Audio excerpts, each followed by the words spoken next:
Hello बच्चों, चलिए प्रश्न को पढ़ते हैं। परमाणु द्रव्यमान को परिभाषित करने के लिए कौन सा संदर्भ मानक रेफरेंस स्टैंडर्ड का प्रयोग किया जाता है?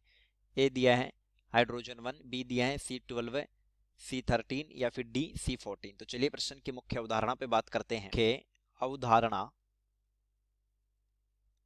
देखिए, एक परमाणु का द्रव्यमान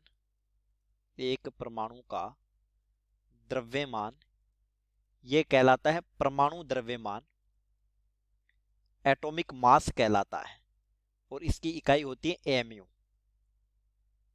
एटॉमिक मास यूनिट। और एक मोल परमाणुओं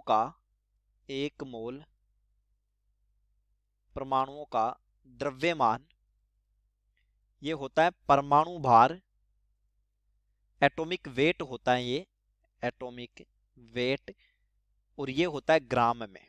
यानी जब परमाणु द्रव्यमान को ग्राम में लिखा जाए तो ये परमाणु भार होता है, एटॉमिक वेट होता है। अब देखिए, हम कहते हैं एक मोल में कण होते हैं Na, इसका मतलब है कि एक मोल में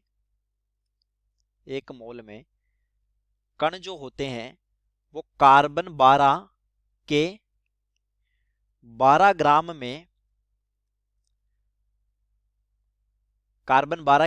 ग्राम में जो परमाणु होते हैं वही एक कण को संदर्भित करता है, और ये होता है Na, यानी कि 6 × 10⁻23।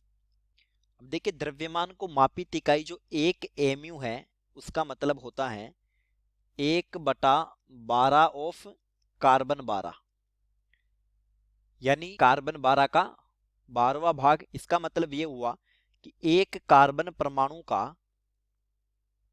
का द्रव्यमान होता है 12 mu, एटॉमिक मास यूनिट। और ये निकाला जाता है 12 mu जो द्रव्यमान आता है वो 6 mu प्रोटॉन का प्लस 6 mu न्यूट्रॉन का, क्योंकि द्रव्यमान संख्या जो होती है A बराबर वो होती है प्रोटॉन प्लस न्यूट्रॉन। अतः द्रव्यमान मापन संदर्भ के रूप में कार्बन 12 प्रयुक्त होता